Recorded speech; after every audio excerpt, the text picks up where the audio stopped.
Theory के आधार पर हम ठोस को वर्गीकृत कर सकते हैं। तो सिंपल सी थ्योरी है, आपको बहुत ज़्यादा अगर समझ नहीं आ रही है तो सिर्फ इतना समझ लीजिए कि जब परमाणु पास पास आते हैं तो उनके जो वैलेंस शेल के इलेक्ट्रॉन हैं उनकी एनर्जी क्या होती है, चेंज होती है, जिससे कुछ इलेक्ट्रॉन्स की एनर्जी लो हो जाती है ग्रुप ऑफ इलेक्ट्रॉन्स की, और कुछ ग्रुप ऑफ इलेक्ट्रॉन्स की एनर्जी हाई होती है, क्योंकि वहाँ नंबर ऑफ एटम कितने हैं, किसी क्रिस्टल में नंबर ऑफ एन एटम माने हैं।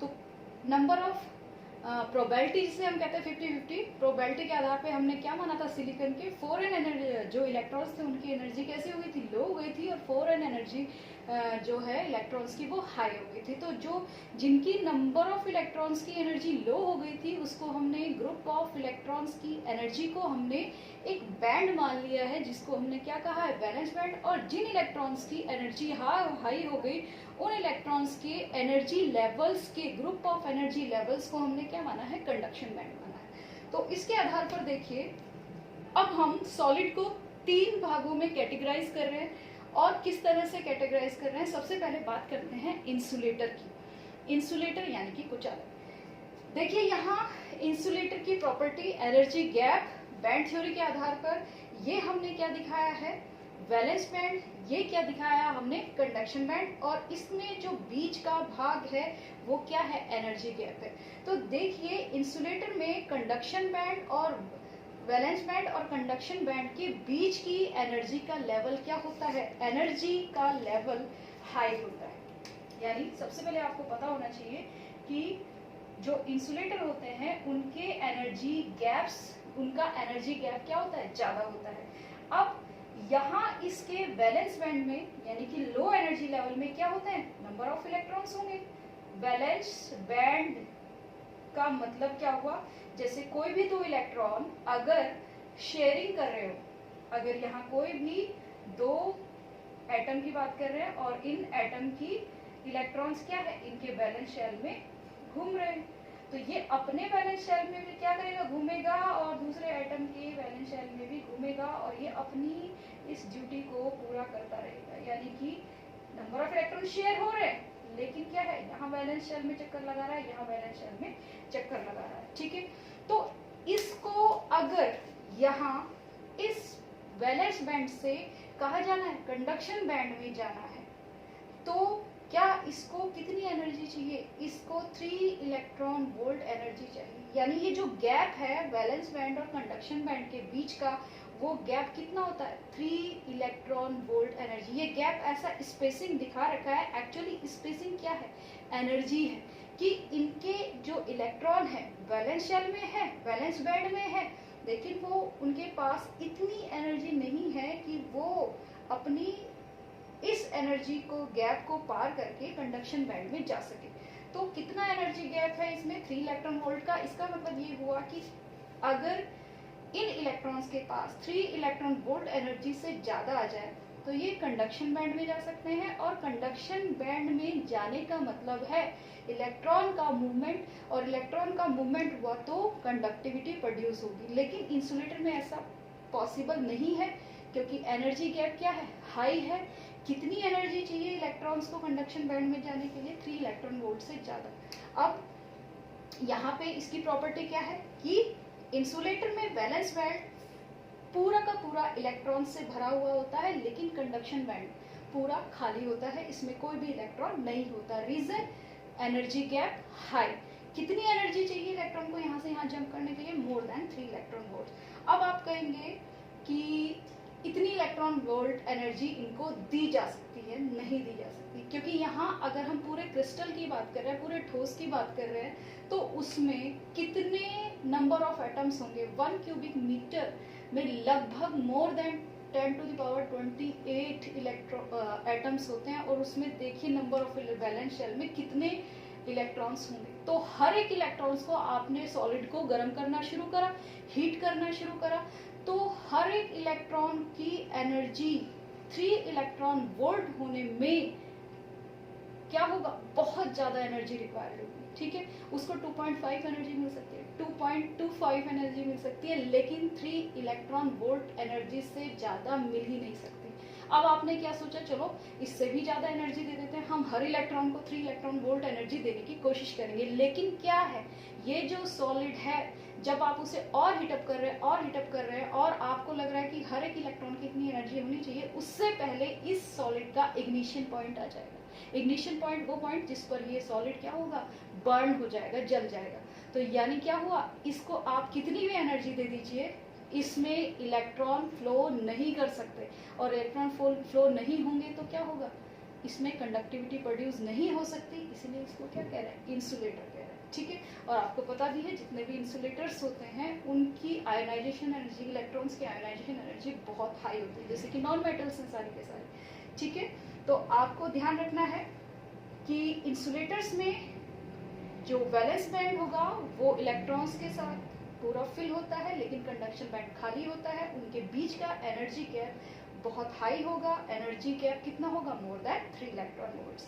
अब बात कर रहे हैं हम यहाँ सेमीकंडक्टर्स की। देखिए सेमीकंडक्टर का एनर्जी गैप इंसुलेटर से कम है, इनका एनर्जी गैप लो है 3 इलेक्ट्रॉन वोल्ट से, energy gap is lower than 3 electron volt. ठीक है, यहाँ आपके वैलेंस बैंड में क्या है, इलेक्ट्रॉन्स हैं, आपने इसको हीटअप किया तो इसके इलेक्ट्रॉन्स की एनर्जी 3 इलेक्ट्रॉन वोल्ट से कम होने पर भी क्या होगा, यहाँ से इलेक्ट्रॉन कहाँ जाएंगे, कंडक्शन बैंड में जंप कर सकते हैं, क्योंकि एनर्जी जो है वो 3 इलेक्ट्रॉन वोल्ट से कम है। ठीक है, जिसको हमने क्या दिखाया, एनर्जी गैप कम से दिखा दिया। तो यहाँ पर इसमें सेमीकंडक्टर में वैलेंस बैंड के जो इलेक्ट्रॉन्स हैं उनको इतनी एनर्जी दी जा सकती है कि वो कंडक्शन बैंड में चले जाए। और आपको पता है कि 0 डिग्री केल्विन पर इसमें कंडक्शन बैंड में इलेक्ट्रॉन्स नहीं होते, सिर्फ कहाँ होते हैं, वैलेंस बैंड में। लेकिन 0 केल्विन की बात कर रहे हैं, अगर आपका रूम टेम्परेचर भी है तो वो कितना होता है, 300 केल्विन प्लस या 273 प्लस 27 केल्विन, 300 केल्विन। तो आप रूम टेम्परेचर पर भी आप इसे रखेंगे तो इसके कुछ इलेक्ट्रॉन्स को 3 इलेक्ट्रॉन वोल्ट एनर्जी मिल सकती है, या आप कहिए 3 इलेक्ट्रॉन वोल्ट से कम ही एनर्जी में ये क्या करेंगे, कंडक्शन बैंड में चले जाएंगे, जिसके कारण इसमें क्या होगा, कंडक्टिविटी प्रोड्यूस होगी। यहाँ से इलेक्ट्रॉन कहाँ गए, कंडक्शन बैंड में गए, तो इलेक्ट्रॉन्स का क्या हुआ, मूवमेंट हुआ, इलेक्ट्रिसिटी प्रोड्यूस होगी। यानी सिंपल रूम टेम्परेचर पर भी सेमीकंडक्टर्स के इलेक्ट्रॉन फ्लो होते हैं,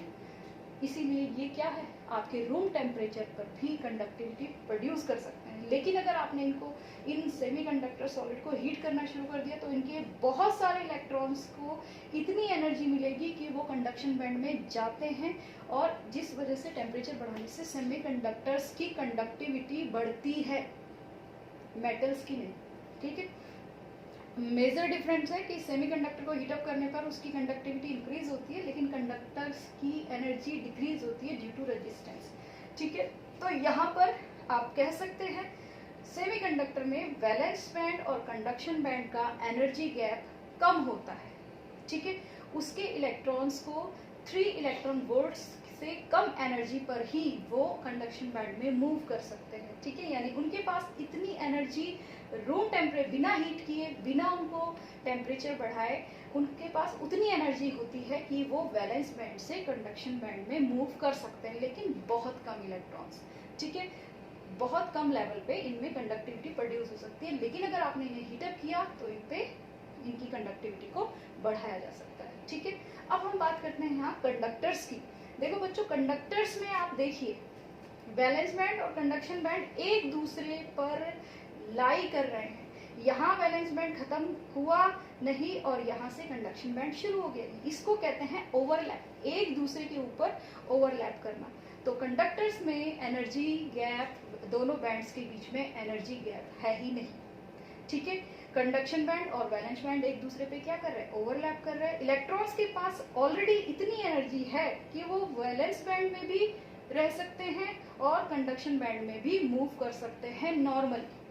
ठीक है, जैसे देखिए अगर सपोज करिए यहाँ ये मेटल है और मेटल में क्या है, ये इलेक्ट्रॉन है, इलेक्ट्रॉन साझा कर रहे हैं, अपने वैलेंस बैंड में भी है और यहाँ दूसरे एटम के वैलेंस बैंड में भी चक्कर लगा रहा है, इलेक्ट्रॉन की साझेदारी हो रही है, लेकिन इस इलेक्ट्रॉन के पास इतनी एनर्जी भी है कि ये वैलेंस बैंड में चक्कर लगाते लगाते क्रिस्टल में भी जा सकता है, मूव हो सकता है, यानी कि कंडक्टिविटी प्रोड्यूस कर सकता है। मेटल्स के अंदर इलेक्ट्रॉन्स के पास इतनी एनर्जी होती है कि वो फ्री टू मूव होने की कैपेसिटी रखते हैं, जिसको हम कहते हैं लो आयनाइजेशन एनर्जी ऑफ मेटल्स, जिसकी वजह से मेटल्स के सॉलिड में आप हमेशा देखिए उसमें कंडक्टिविटी होती है। ऐसा नहीं है कि आपने कोई लोहे का टुकड़ा रखा है और उसमें कंडक्टिविटी प्रोड्यूस नहीं हो रही है। अब आप कहेंगे कि अगर उसमें इलेक्ट्रिसिटी फ्लो नहीं करवाई तो हमें तो करंट ही नहीं लग रहा है, लेकिन उसमें क्या है, उसमें हमेशा इलेक्ट्रॉन्स क्या है, मूवमेंट करते रहते हैं। लेकिन अगर आपने उसे इलेक्ट्रिकल फील्ड में रख दिया तो वो एक डायरेक्शन में अलाइन हो जाते हैं, ठीक है। और नॉर्मल स्टेट में इलेक्ट्रॉन्स क्या है, रैंडमली मूव करते हैं, तो रैंडमली मूव करते हैं और एक दूसरे के इफेक्ट को क्या करते हैं, न्यूट्रलाइज करते रहते हैं। तो यहाँ हम बात कर रहे थे इंसुलेटर, सेमीकंडक्टर और कंडक्टर्स की। इंसुलेटर में थ्योरी में आपको क्या लिखना है, छोटे छोटे point with diagram. Energy level बहुत हाई होता है। वैलेंस बैंड से कंडक्शन बैंड में जाने के लिए इलेक्ट्रॉन्स की एनर्जी 3 इलेक्ट्रॉन वोल्ट होनी चाहिए, इनकी एनर्जी गैप 3 इलेक्ट्रॉन वोल्ट से ज्यादा होना चाहिए। Valence band completely filled with electrons and conduction band is empty, ठीक है। सेमीकंडक्टर्स में एनर्जी गैप कम होगा। यहाँ इलेक्ट्रॉन्स को वैलेंस बैंड से कंडक्शन बैंड में जाने के लिए एनर्जी 3 इलेक्ट्रॉन वोल्ट से कम होनी चाहिए, जो कि उनको रूम टेम्परेचर पर ही मिल जाती है, ठीक है। इतनी थर्मल एनर्जी इनको वैसे ही मिल जाती है कि ये कुछ इलेक्ट्रॉन वैलेंस बैंड से कंडक्शन बैंड में जा सकते हैं। और कंडक्टर्स की बात करें तो कंडक्टर में जो वैलेंस शेल में इलेक्ट्रॉन्स होते हैं उनके पास उतनी एनर्जी होती है कि वो वैलेंस बैंड से कंडक्शन बैंड में मूव आसानी से कर सकते हैं। ये क्या कर रहे हैं, दोनों बैंड ओवरलैप कर रहे हैं, ठीक है, कोई एनर्जी गैप नहीं है। यहाँ ये इलेक्ट्रॉन कंडक्शन बैंड में भी मूव करते हैं और इन वैलेंस बैंड में भी इनके पास इतनी सफिशिएंट एनर्जी है कि ये वैलेंस बैंड में भी मूव करते हैं और चाहे तो वैलेंस बैंड कंडक्शन बैंड में भी मूव कर सकते हैं। तो इस तरह से ये जो क्लासिफिकेशन है ये किसके बेस पे था, बैंड थ्योरी के बेस पे था। अब हम अपना नेक्स्ट टॉपिक पढ़ेंगे मैग्नेटिक प्रॉपर्टी ऑफ सॉलिड्स।